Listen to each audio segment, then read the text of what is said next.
Well, I thought I would go live here, even though it's a couple minutes early, so that people know I'm here. In fact, let me turn off the fan so it's not so noisy.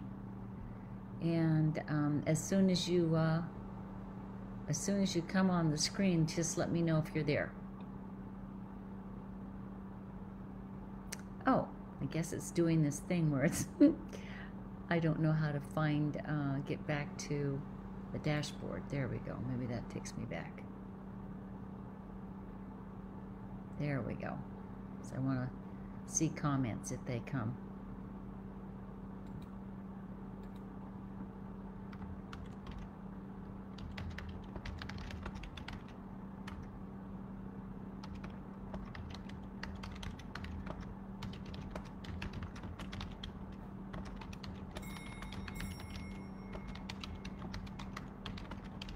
Hi there. I just thought I'd let people know I'm here, but I'm, oops, can't type here. There we go. Good. Yeah, I thought I'd get going early. Hi, Denise. Good. Let me know if you're there. And I just mentioned in my comment that if you have a question for me, go ahead and type it in. And I'll do my best to answer it during this live. We're going to give people a few more minutes to get here, but I'm happy to chat with you as we go. Oh, I was just going to, that's right, I want to close this and turn off my fan so it's not so noisy.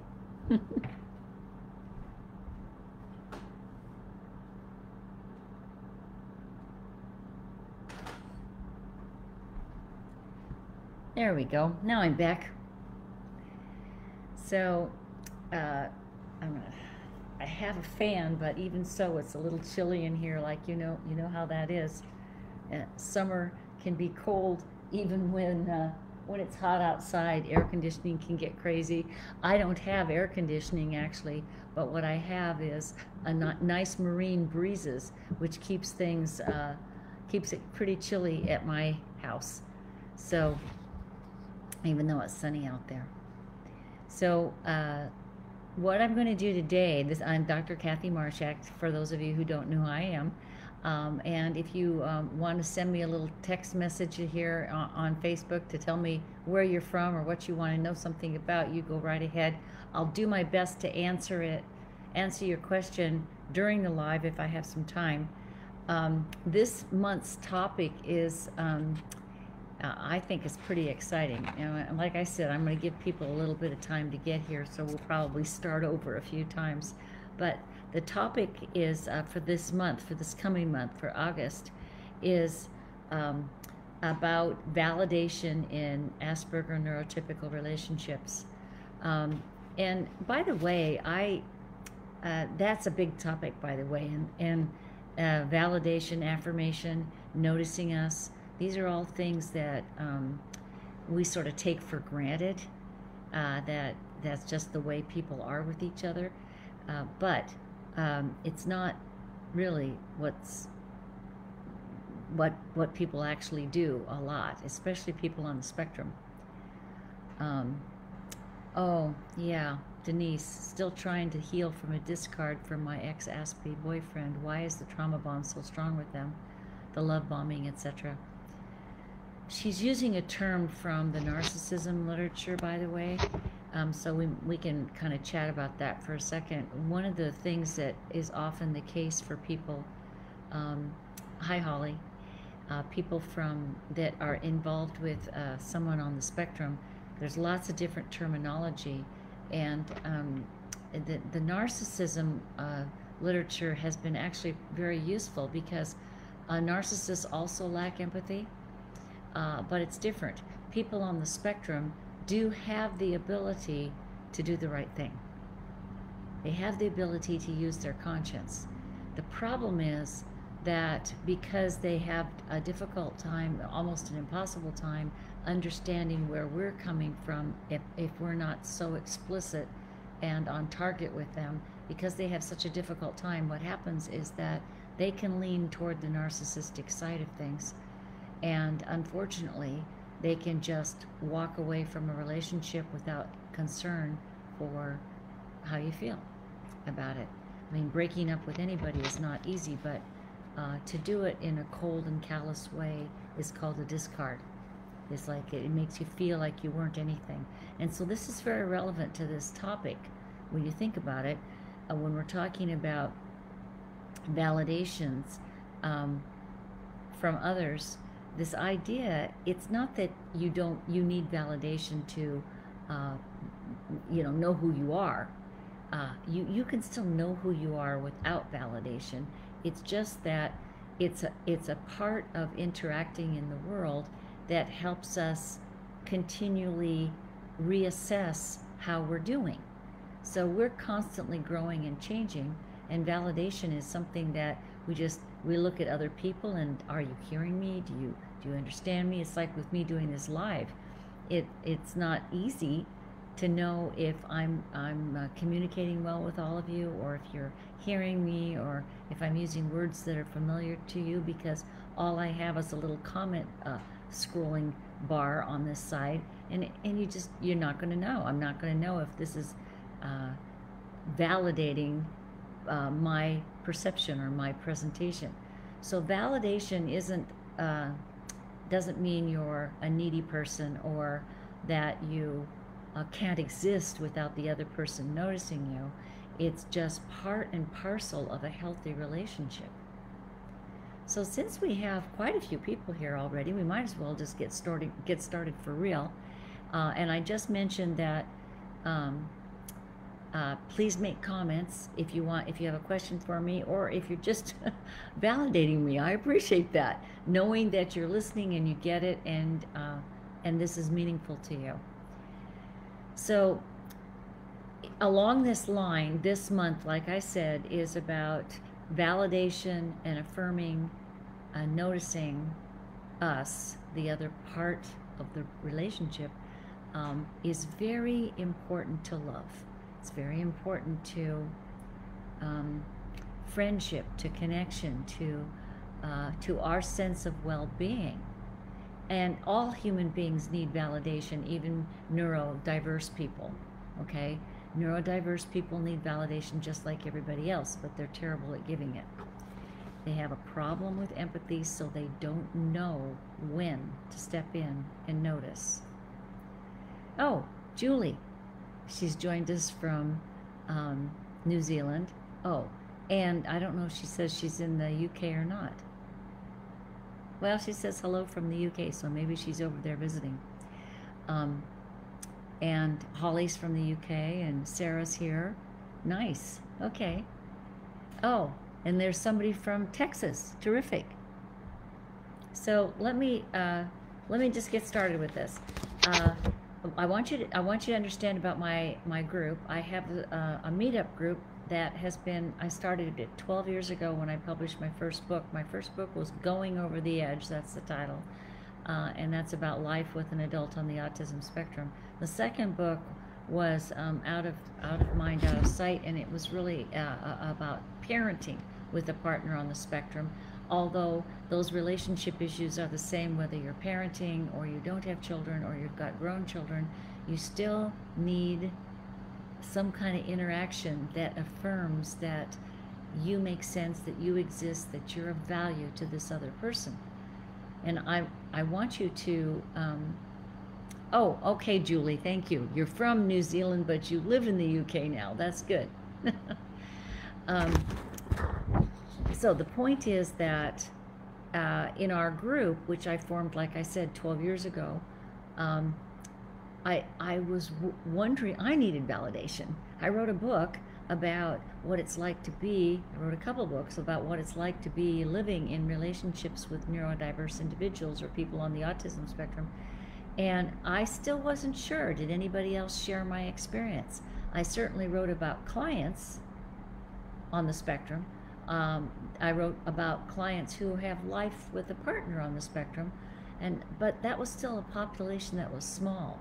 Our group has grown to almost 600 members right now. We've gone up and down, sometimes had as many as 3,000 members. So I know that people all over the world know what I'm talking about, and you know that we know, and that's really important. Then you don't feel alone, right? Then you got somebody who gets what you're talking about. So this meetup group, by the way, is mostly video, although we do have some local groups. There is one in the UK, Julie. So we do have some local face-to-face groups as well. But mostly I'm not at those groups. That's somebody who's local is offering those groups. They'll appear on my calendar. But if you go to the meetup group, all you have to do is Google me and meetup and you'll find it. Or you can go to my website, Asperger Syndrome and Relationships. So if you Google me, you'll find all that information. And then you can sign up for the meetup group. And like I said, it's international. You can chat with people from all over the world who live this life and who know what you're going through, male and female. We have men who are in relationship with women on the spectrum, men in relationship with men on the spectrum, women with women. It doesn't matter. Whoever this loved one is that's on the spectrum, the patterns are the same. And that's one of the things we're going to be talking about today is the pattern. And if you can't find my group, don't worry. I'll post a link to it after I do the meetup so that you can, get over to it. But let me talk about the video conferences first. Then I'll start answering some of these questions. The first video conference that is open to members starts on August 2nd, and it repeats August 2nd, August 4th, and August 5th at different times so that I can get different time zones in. And if you miss the first one, you can sign up for the second or the third one. This first one is called Is Needing Validation Needy? And I just got through walking you all through this, that no, it's not needy. It's not needy at all. Needing validation is part of the interaction of being a human being, navigating the social world, where it's kind of our radar. We're looking around. Am I making sense, right? Validation is, oh, I hear you, I understand you, I recognize you. Sometimes it's I care about you, I like you. We feel liked when the other person listens, when they get us. We just want to have somebody who gets us. So it's not needy at all. It's perfectly normal and reasonable. And people on the spectrum also want to be validated. It's just that because they don't read us very well, they don't know that we're supposed to be validated at this moment in time. Because it depends on empathy, doesn't it? Empathy is kind of what I get into by the second video conference. And that is on the second week of August. August 10th, 11th, and 12th. The title is Why Our Aspies Can't Affirm Us. So this has to do with empathy, and I'll really talk a lot about this to help you understand it. Empathy is the ability to look at the context of our lives and the person we're talking with and be sensitive to the contextual cues that need to be addressed. People on the spectrum are what's called context blind. And that is, they might see all the cues, they just don't know which ones are the most important to address, so they don't. Or they pick something they want to talk about, but it may not be, necessarily related to what we want to talk about. So what that means is that if validation for us means that the person can tell that we want to talk about this piece over here, not that piece over there. We intuit that stuff, and people on the spectrum do not. Sometimes they get it, sometimes they don't. Sometimes they're very kind about it. They're trying to be polite, but they miss the point, and then it doesn't feel polite. So because they lack a theory of mind and empathy, which of course people on the spectrum have a hard time accepting this because they may feel like they mean well, that they're compassionate people, that they have a strong sense of justice, that they want you to be happy. They may even say, gee, I just really want you to enjoy your life and our relationship. They may say that, but so their intention is there. But because they can't tell which pieces they're supposed to interact with, They may politely wait for you to finish, and then they'll talk. Or they might not be so polite, and they might say things like, could you please just get to the point? And you are getting to the point, because the point for us is always to connect first and talk about the topic later. Connect first. So if they're just getting to the point but failing to connect, then we're not being validated, and it feels like it doesn't really matter if we're in the room or not. So that's not okay. They can't affirm us easily and comfortably even when they try. So what happens is they might learn, and I think they can learn this in therapy, they can learn how to be polite, how to be encouraging, how to say things that sound empathic, and even though they're slightly off base, the attempt to sound empathic is still kind, and we can accept that even if it's a little bit off. So, for example, my cousin was so adorable. He came to visit me last week, and he was supposed to come on Wednesday afternoon, but he decided to come on Tuesday afternoon, which would have been okay with me, except that I was busy working Tuesday. I had arranged to take Wednesday and Thursday off for his visit. So when he said he could come early, he let me know this like on Monday, late Monday, and I said, oh, darn, let me see what I can do to make that work, because I'm working on Tuesday, but let me see if I can change my schedule. And which I was able to do. So I texted back to him Tuesday morning. I said, I've been able to change my schedule, so I'll be available after lunch. I'll be available all afternoon. Looking forward to seeing you. He didn't respond right away. Then about 10 or 11, he finally got the text apparently, and he sent a message back. He said, oh, we decided to stop and do our laundry. Okay, he decided to stop and do his laundry. So he wasn't going to be in until late that evening, because they were doing their laundry in a laundromat. And I was a little puzzled, because I said I would work some things out so he could be here and we could spend time together, and I could have kept my schedule the way it was if they were going to stop and do their laundry. So I texted back, I said, oh, it's no problem. You can do your laundry at my house, and then we'd have more time. He texted back, I don't want to impose. So I want you to think about that little mix-up. Certainly mix-ups like this happen to everybody, but with somebody on the spectrum, was it less of an imposition to me to stay in California doing his laundry when I just cleared my schedule? See, I want you to think about that. He was attempting to be polite. It just wasn't. And I kind of wanted to say, well, don't do me any favors. I was annoyed, right? I was annoyed with that little mix-up. So every day, I call these not so ordinary moments. Every day when we're living with somebody on the spectrum, those are the mistakes that get made. Not paying attention to the message, even a text message, where I said, I'll clear my schedule for you. Right? Didn't even hear that. Didn't even realize that. Okay. So the third video conference of the month is Aspies Fail to Notice Us and It Hurts. That one is I'm offering on August 16th, August 17th, August 23rd. And for those of you who are just tuning in, we're talking about the meetup group, Asperger Syndrome Partners and Family of Adults on the Spectrum. You can find that meetup group by going to Meetup, typing in the name and or my name, and it should pop up for you. If you have trouble finding it that way, just go to my website, Asperger Syndrome and Relationships. Again, with my name, you should be able to find it. And I explain there how to sign up for the meetup group.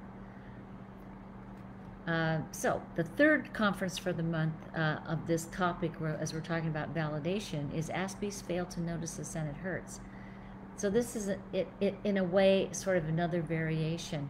What we neurotypicals do is we notice each other all the time. We notice each other.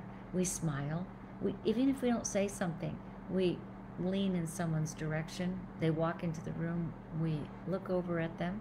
We might not even smile. We just may look, acknowledge them, and then go back to talking to the group. Or as people come in and out of this Facebook Live, I'm watching that. It's hard for me to watch it because I have to look for this funny little eyeball on the screen or see a comment in the comments section. But I'm noticing people, and I want to notice you because I value you. I'm not doing this just so I can see myself on the video screen. I'm doing this because I'm trying to reach out to other people, and you're joining me so that you can reach out and reach back and reach out to each other in the comment section. So they don't do that. Remember, we are interactional. So everything is about reaching out, noticing the other person, saying namaste, however it is that you acknowledge that soul that's before you. We're always doing that. We do that naturally, and then we move over to a subject to talk about, but we come right back and reconnect with people as soon as we possibly can, because we don't want to lose them in our little, soliloquy of what we're talking about.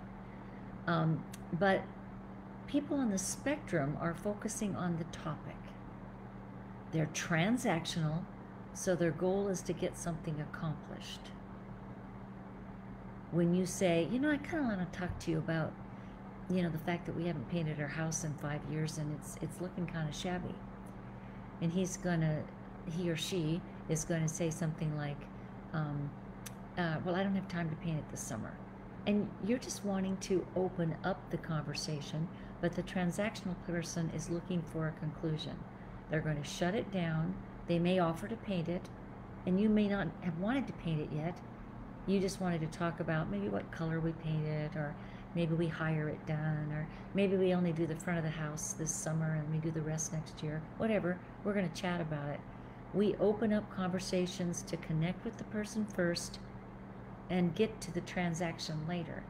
But unfortunately, they start right with the transaction, and it feels like they're cutting us off. It feels like they're not affirming us, that they're not even noticing that we're in the room. Or they might say, no, I don't want to paint the house, and get up and leave. Again, they think that we're talking about a subject, and we're talking about ourselves. We're sharing ourselves with them through the medium of the subject. I hope that makes sense. If it doesn't, I'm going to answer questions here in a minute, because you're asking some really good questions. I'm noticing them, and they're just so on point for what we're talking about. The last conference for the month is the teleconference. It's free. The teleconference is recorded, and the topic is, should you capitulate, compromise, or detach? That's on August 19th. And oh, by the way, the video conferences are not recorded. They're for small groups so that we can see each other, and I don't want to record people's private space. But, and there's a small fee to attend the video conferences. The teleconferences are free. They are recorded, and I have a good decade's worth of teleconferences recorded on the website for our members. Once you're a regular member of the group, and you've paid your annual $25 fee, which is all it is, then you can go and listen to all those past teleconferences. And I know that people like to listen to several of them. They'll sometimes sit down and listen 3 or 4 to give themselves a chance to, absorb what this is about. Which kind of brings me to what Sarah said, one of her last comments. She's made quite a few comments here, but she said, she says, the unordinary moments make sense. I call them not so ordinary moments. She called them unordinary moments. It's the same thing. The ordinary moment of saying, hey, I'd like to talk to you about painting the house, and your spouse says no and turns around and walks away. That's one of those, you would think it'd be just a regular moment. It's an ordinary moment between a couple. But why does it turn weird? Because that transactional approach just stops us. And we need to be able to, so how do you intervene with that? I talk a lot about this. How do you stop for this teleconference? Should you capitulate, compromise, or detach? You should detach. You should always detach when you get a transactional approach. You stop. You don't say anything. And as they walk away, you can say, I'm not finished, and no is not an answer. It seems bizarre. It seems kind of rude to have to say that. But they need to know that's no way to function in this relationship. A relationship is interactional. So we can talk more about that. Make sure I'm not missing questions. Sarah says, how can I let my autistic husband know that I feel invalidated without putting him on the defense?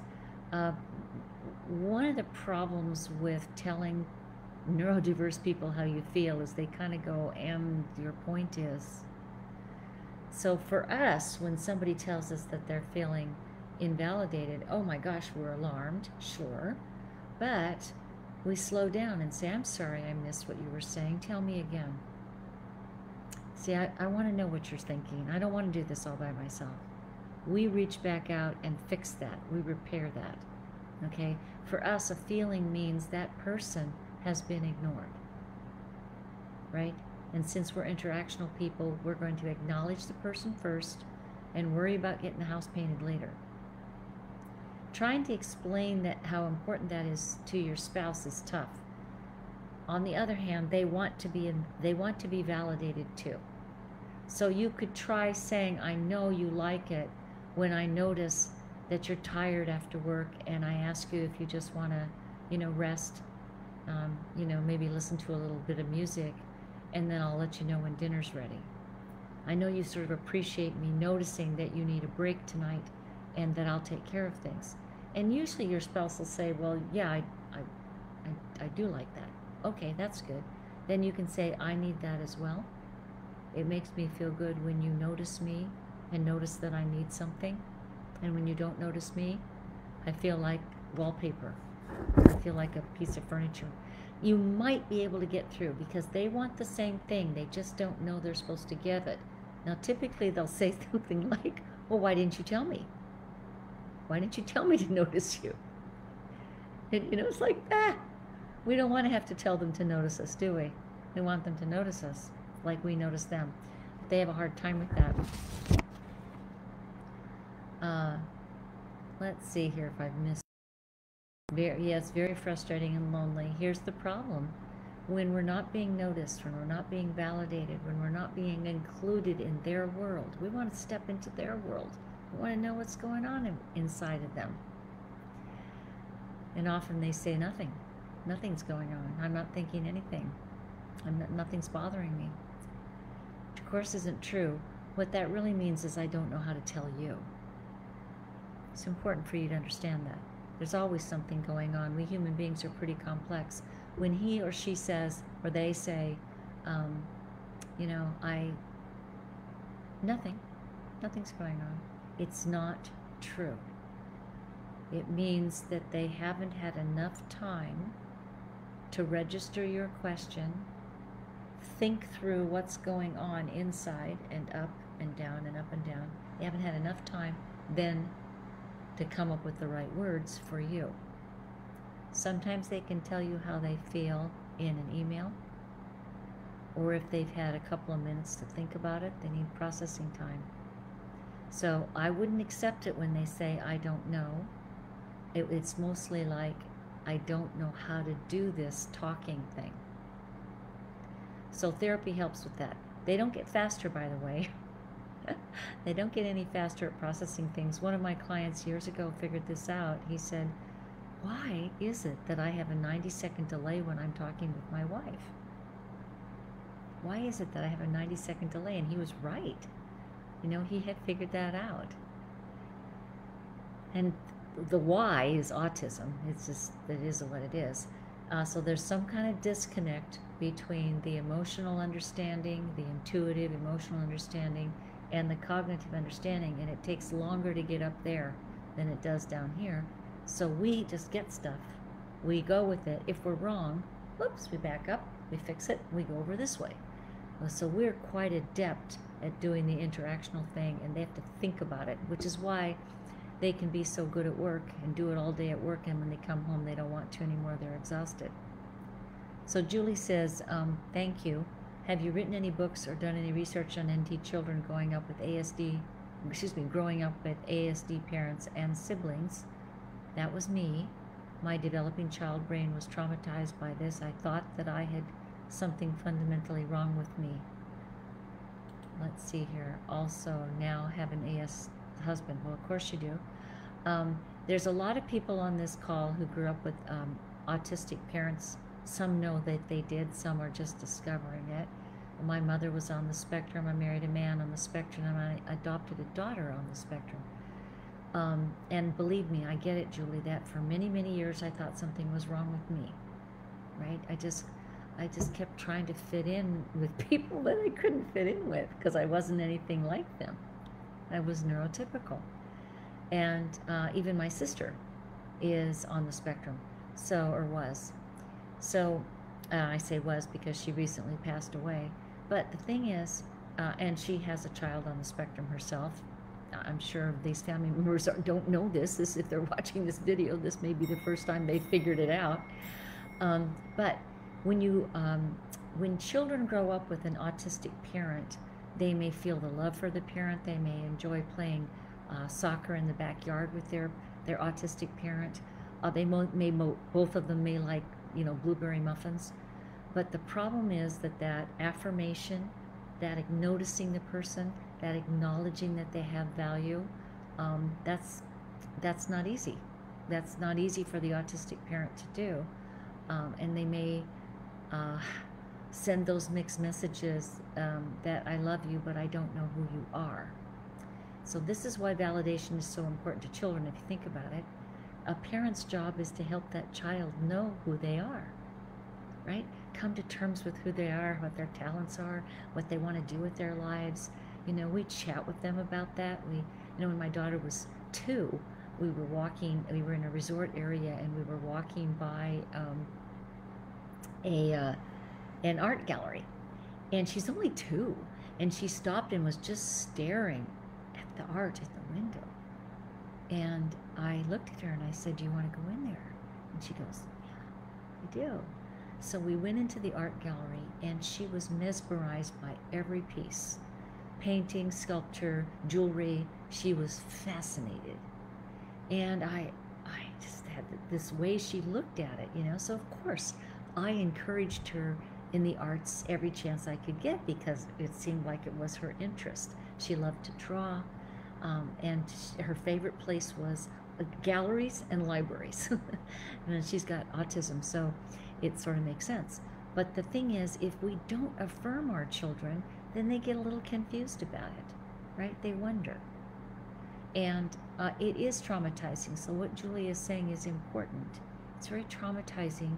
One of my favorite stories is about my mother, who was on the spectrum. When I was 13, I got up enough courage to kind of confront my mother because we were arguing about something like politics. I don't know what it was. It was some kind of, I wasn't being a disobedient child. We were just arguing intellectually. And here's my mother arguing with a 13-year-old, right? But I was holding my own, I thought. But she was just going after me and hammering on me and treating me like I was an idiot because I had an opinion different than hers. But I had the courage to say, "Mom, stop. Isn't it possible we just think differently?" That's theory of mind, by the way, everybody. I had a theory of mind. My mother did not. Isn't it possible we just think differently? So my mother looked at me. She stopped talking. She turned around, walked away, went into the kitchen, poured herself a cup of coffee from the ever-present coffee pot, lit up a cigarette, sat down, and began reading. And I'm standing there going, "What happened? Where'd my mother go? This is odd," right? So she couldn't affirm me. Now I have to tell you, it was the oddest thing. When I followed her out to the kitchen. I was going, are we done? Is that how you do things? Because I thought, well, maybe I said something wrong, but she wasn't mad at me, right? I hadn't done anything wrong, but I don't know if I'd done anything right either. How confusing. Now, years later, I figured out with my dad. He said to me, I was about 30, my neurotypical father, we're arguing politics something too, right? And he stops all of a sudden and he smiles, a really big smile at me, and he says, "Oh my goodness, I love having a daughter who knows things I don't know. I love having a daughter who knows things I don't know. He was affirming me. Didn't agree with me, but he was affirming me. That was so valuable, right? It was so valuable to me. So it's not just for us adults that we need it. Our children need it too. And I know the question always comes up, well, how do I help my children given that they have a parent like this? You know, that's not so easy, is it? It's not easy at all. So let's see, Holly says, there hasn't been a diagnosis in our family, but I've heard so much here and in video of June 28th that speaks into our situation. Yes, I'm always telling people that chances are, if you think your spouse is on the spectrum, even if they're not formally diagnosed, they probably are. They're probably very high functioning.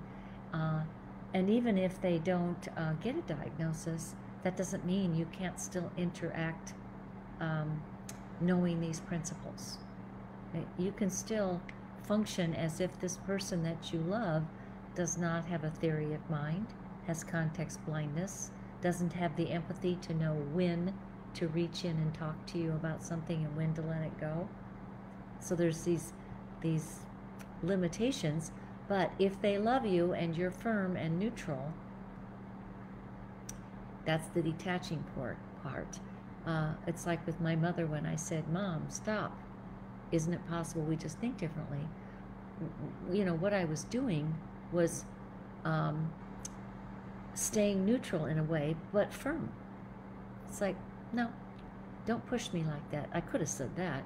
That probably would have got me into trouble because I was only 13. Let's see. Bonnie says, makes for a difficult relationship over time. Only so much the anti-spouse partner can do or communicate. Yes, what Bonnie is talking about is what happens. You know, I mean, we have to be realistic about this.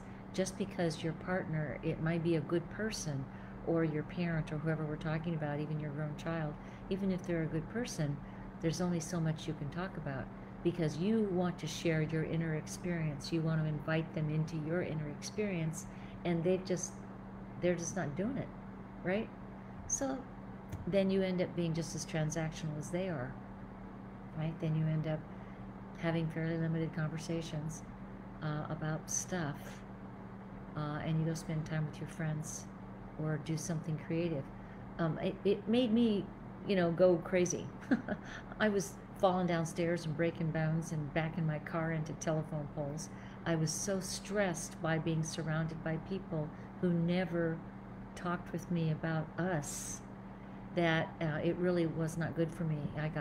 Many people in our group have immunodeficiency illness and that sort of thing. So it does make it difficult. You know, you have to decide if you want to stay with that difficulty, or, you know, try something else, or limit the amount of time. Some people are successful by having a separate part of the house that's just your space and just their space, or you go on vacations with your friends and don't take your neurodiverse loved one with you, because you just need a break. You need to be with people where you can just talk and it's not complicated. And yeah, Sarah was saying it's due to the neural pathway difference. You know, I don't even know what those neural pathway differences might be. I'm sure someday science is going to show it, but right now it's still kind of up in the air. And Holly said also, I thought something was wrong with me. Sab, it says, first time tuning in, this is helpful. What is the token way of encouraging ASD husband to get diagnosed? Oh, I like this question. Frequently people ask, how do I encourage my my spouse or my partner to get diagnosed? And I always tell people to take over. Schedule the appointment. You know, schedule the appointment for them. Tell them it's in 2 weeks on Thursday. Please mark this on your calendar. I'll pick you up and take you there so that we both can meet the psychologist and go over the protocol for an evaluation. And they may say no. They may say, not in your life. That'd be the day that I do that. And you can say, well, you think about it. Right? This is how you introduce all kinds of new things to people on the spectrum. You think about it, and I'm still going to schedule it, but you think about it. So then a few days later, you say, now remember, that's coming up in about 10 days. And they say, yeah, I know, you already told me. So they've accepted it, right? And you go, oh, yeah, thanks. And then a couple days before, you say, are we going to take separate cars, or do you want to go together? Because if we take separate cars, you can go straight back to work, or I can just take you there. And they say, well, no, I think it's fine if we go together, because they're afraid to go by themselves, by the way. And then it's done. So I don't think it's that hard. The reason it's hard is that we want their buy-in when we suggest it. See, we want them to say, well, you know, for a while now I've thought maybe I should do this. And like, you know, we're not going to get their buy-in. They have to experience it before they accept that it's true. So Donna says, is there a way to word things when husband does offensive things? Oh, I'm sorry, I didn't scroll far enough. I don't think it's useful to tell the neurodiverse person that they're offensive. The therapist can. I do this all the time with my clients and say, that's not going to work with your spouse. I wouldn't try that. But those comments are barely acceptable to me. They're certainly not going to be acceptable to your spouse. But if you try to tell them it's offensive, you're going to get off on a transactional track. So you want to talk about how you feel. They're going to want to say, I didn't use that word. That's not what I said. You're taking it out of context. They will defend themselves to the nth degree. So instead, you might just say something pretty simple like, that doesn't work for me, I don't want to hear that again. You just give them a rule. It's kind of like, I know this is terrible, but it's kind of like what you would do with kids, right? You give them a rule that certain things are not acceptable. And Sarah says, sadly, this is my youngest son. That's hard. Right, without my AS husband getting defensive. Even if they get defensive, do you know how to handle people when they get offensive or defensive? Is you detach, you stay neutral. You do what the cops do or the paramedics. They stay neutral. They may hear the offensive language and they say, ma'am, would you mind sitting down? I'll talk to you in just a moment. You know, sometimes I'll just stand there when they say awful things, and then I'll say, I don't know if I have a moment to say anything right now because you seem pretty upset, but I do have something to say if you'd like to hear it. You know, you got to be detached, because if you go after it, they'll win. Because what happens is they lean to the narcissistic transactional side and they just dispute everything you try. I don't know if that makes sense. Oh, Julie says, thank you so much. That's exactly how her mother responded to arguments with me too, right? Remember, even a mom on the spectrum is going to respond to an argument as if there's only one option. Well, I guess two options: win or lose. And she won't lose, or he won't lose, right? So that's the problem with dealing with the defensive person on the spectrum: spouse, child, parent, whoever it is. They get transactional on us when they're scared. They're transactional most of the time anyway. They get transactional when they're scared or upset, and then they're into win at all costs, even if they rip you to shreds. And then later, they might feel bad about having gone too far, but in their mind, because they're really a good person, we shouldn't be so upset with that. So I don't think that's okay. I don't think it's okay to accept abuse, right? That's not okay. But at the same time, in order to stop it, you really do have to be neutral, right? Klaus says, I told my husband our relationship was more like a business one. It's really true. It works better to kind of keep it neutral and detached and businesslike to get through those difficult moments. But I don't want you giving up who you are. If they can't be kind to you and considerate and show that they care, well, then you have other people that will do that for you. And eventually, the relationship will just fall apart, right? It's not going to work. I'm looking at the time here to make sure we're still doing okay here. Oh, Bonnie says, thank you for the validation. It makes a world of difference. Of course it does. We need to know that we're not alone with how we feel and that we're not wrong to feel this way. It's not wrong to feel abused by your ASPE, because they are using that transactional approach, which does not validate us. It's not including us in the process. So it feels like they just are trying to get what they want. Oh, Sarah says, I can't tell if my dad is on the spectrum or narcissistic. Let me see if there's something else that's related to that too. I'm not allowed to have different opinions than my dad. Oh, I like Denise's comment. Let me get to that one just a minute about therapy. I usually tell people that it doesn't matter whether it's autism or narcissism. If the behavior is the same, and it's usually a narcissistic behavior, I'm right, I'm going to win, that's narcissism. So it doesn't matter if it's due to narcissism or autism. The way you deal with it is neutral and no. Just like I did with my mom. I said, stop. Isn't it possible we just think differently? She accepted that and she stopped. She didn't give me anything back, but at least she stopped the abusive comments, right? So I don't think it matters whether it's narcissism or autism or both. Those behaviors are not okay. And in therapy, if I'm working with them in therapy, we talk about that.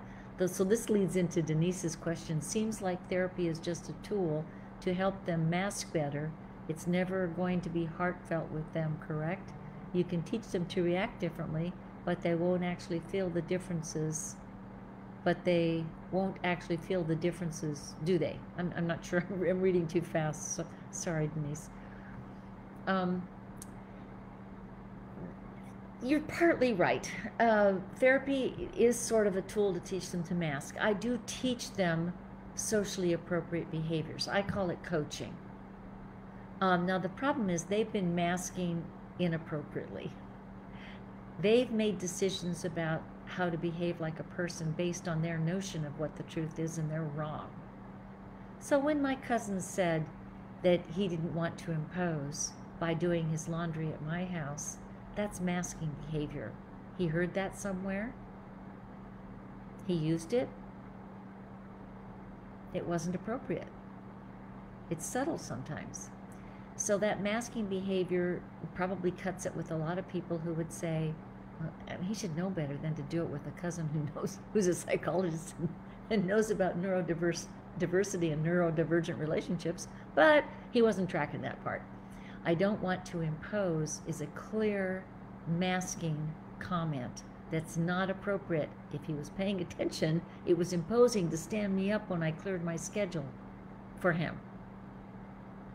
So they can learn more socially acceptable behaviors, but one of the things I teach them in therapy, and a good therapist will do this, is adaptions. So I say, please let people know that you don't always pick up right away what they're talking about, and that you may be a little out of sync, but you are doing your best to listen. They can say things like that, and we go, okay, sure. Or if they say something like, I teach them to say, I need a moment to think about what you just said. I need just to process if that's okay with you. We would let them do that.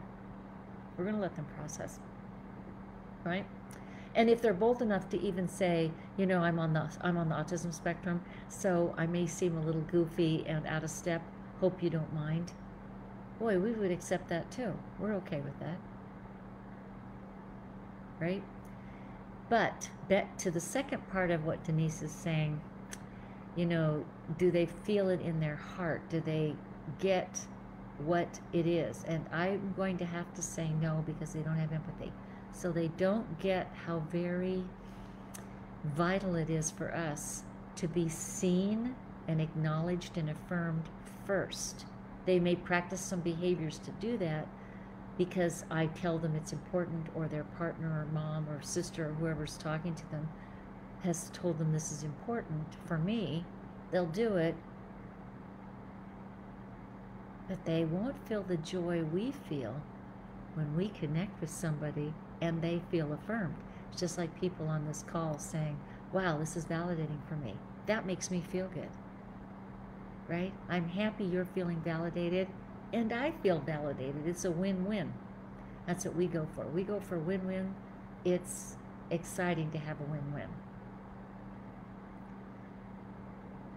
So let's see.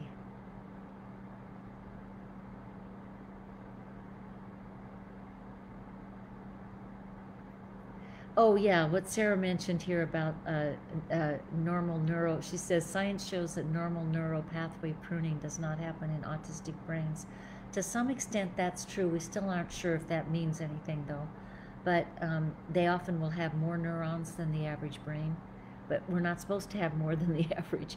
We're supposed to prune away the pathways that don't work as efficiently, the neurons that are not as healthy. That process goes on from childhood into adulthood.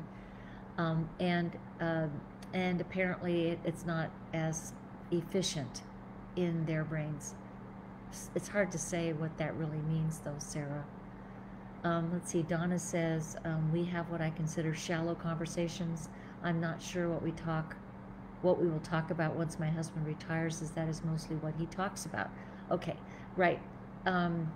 Lots of people, I just want to make that little comment too, lots of people face retirement with their autistic partner, knowing that if they don't have a lot to keep them busy, the conversations will be pretty shallow. And that's disheartening. It is what it is, but it is disheartening. And by the way, everybody, these kind of conversations are what we talk about in the meetup group.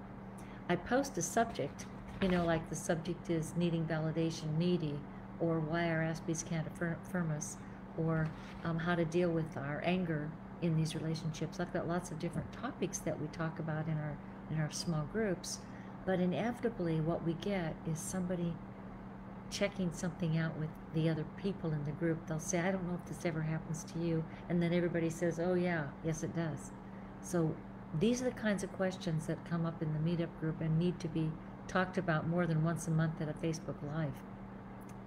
So does anybody have anything else for me? I hope I didn't miss anything. Let me look and see if there's any other messages. Oh, thank you, Sarah. What you could do, she says there's good research on this. I value reading the research because a lot of times, and maybe Sarah could post some links for us on the Facebook page. You'd come back later and see what Sarah has posted for some of the research on these things.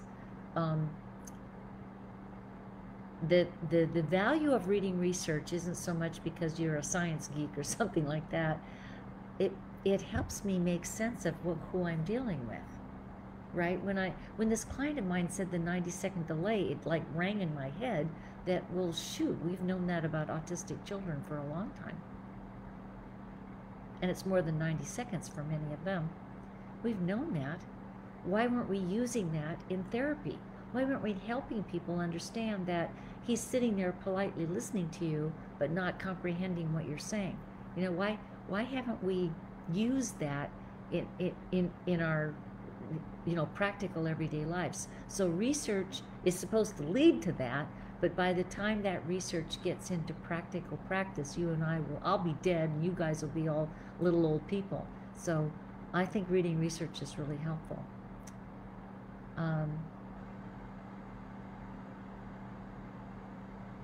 I'm not sure what you mean by that. My husband would say the word autism for a year after our son was diagnosed. Maybe she meant he wouldn't. Oh, good question, Steve. He says, how do we help them feel joy? One of my autistic clients was just adorable. He was talking to his husband, and he said, could you just get to the point? Could you, you know me, I don't know all that other stuff you're talking about. And I stopped him right there. And we talked about the empathy that his husband was, um, you know, explaining his heart, inviting him into a conversation, setting up the conversation, making sure we're both on the same page. And then my autistic client looks at his husband, and he was so, do you do that all the time? And his husband said, well, yeah, I do that all the time. And his autistic partner says, you mean even with strangers, are you checking to see if they're feeling okay, or if they're listening, or if you're noticing them? And his partner again says, his husband again says, well, yeah, I do. That's what I do. And then my autistic client burst into tears, Steve. He burst into tears. And he said, you mean all this time when I've been pushing you to move along, I've been disrupting something so precious? And so he got it, right? He also went on to say, I don't think I'll ever know how to do that, but I'm so sorry, right? I'm so sorry. It was such a breakthrough moment.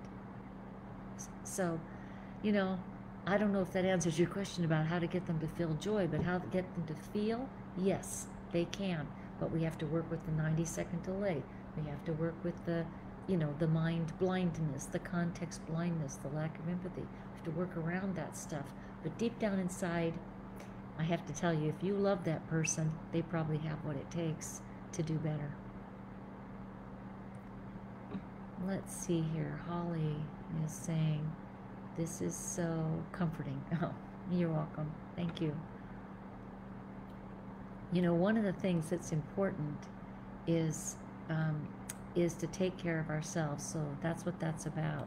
If listening to this live helps you feel better about yourself, then you have the energy to go back and deal with somebody who struggles with interpersonal relationships, even if they're brilliant, even if they can lead a corporation. That doesn't mean, in fact, I was thinking about a corporate leader who contacted me because she's on the spectrum, and she says, I have so many employees who just despise me, and I want some help with this. So she was aware that somehow she keeps missing the boat no matter how hard she tries. But she's powerful, does a great job. Her company's very successful. Oh, Clau, thank you. Your books and groups and lives mean the world for us. Thank you so much. I appreciate it. Thank you. Well, it sounds like people are sending me lots of nice little messages. I appreciate that. Anybody else got a comment? Oh, Robin, I can't be his caretaker. I get activated and dysregulated, and he will not attempt to co-regulate with me. Instead, his stonewalling leads to my escalation until he disappears, then returns and wants to act like nothing happened. Yeah. Sadly, and I'm going to get to Holly's question down here, Holly Maxwell. This is what I mean about having to take care of yourself. Even when you know this stuff, even when you read all my books and you read Maxine Aston's books and Tony Atwood's books and every book you can find, and you can read the clinical research, you are still going to be hogtied by this transactional approach of theirs. This, it just triggers you, and in an instant you're dysregulated, as Robin says. And I don't care how laid back you are, it's really hard. So the best I can say is you got to stay in therapy. Your partner needs to be in therapy, and we need to have lots of practice at this, managing emotions, managing, regulating your feelings. And they can do this. They can learn to do better. They can be mindful. Mindfulness is a good technique for them. I got one more minute. Holly says, if my husband has moved out, is it possible to ask him to have an assessment or arrange it? Our two children in their 20s also are at the receiving end of this. One of the, possibly he would get, the children might get him to get an evaluation. One of the things I always tell people is if you're divorced or he's moved out, you don't have as much leverage, right? When someone has taken the stand that I don't want to be in this anymore, you often just don't have as much, like I said, leverage to encourage them to follow through. But it's still worth it. I mean, you can still ask. You can say, this would mean a lot to me and to the kids. And I know a really good therapist over in New Hampshire, wherever it is. And I'd like you to go have an evaluation, and then let's talk. Who knows? You might be able to. Oh dear, we keep having more comments here. Klaus says, I realize they need to understand in order to process things, and with feelings and emotions, it's hard to explain understand on a logical way. That is the main problem for me, at least, and I try hard for my kids. They don't need to understand. I'm glad I've got this one to say something about. I was just talking to a man yesterday who kept saying he needed to understand, and I said, no, you don't, because you can't. I was really bold with him. I said, you don't need to understand. You might need to understand, but you're going to have to accept there's something that you will never understand that's going on with neurotypicals in this energy field of empathy. You don't get it, you don't understand it, and if I have to spend the rest of my days explaining to you, we won't get anywhere. What you do need is to learn the rules of common sense, of etiquette, of engagement. So don't be wasting my time with all those I actually said it. Don't be wasting my time with those transactional questions, because you want to understand before you're going to move. Because I want you to think about it. How can somebody on the spectrum understand empathy when they don't have it? Or, as Sarah was pointing out, they haven't pruned those neurons so they have more efficiency up there. What are they going to understand? I want you to it's okay to say, I'm not going to explain something that you couldn't possibly understand. Cloud put her big, surprise faces up there. But it's important. I hope you hang on to this. Okay, everybody, I do have to get going. But if you have more questions, don't worry. I will check back on this site later today, probably answer some of those questions. If I missed you, I'll go back and answer some questions that were further up the line, because I just couldn't get to everybody.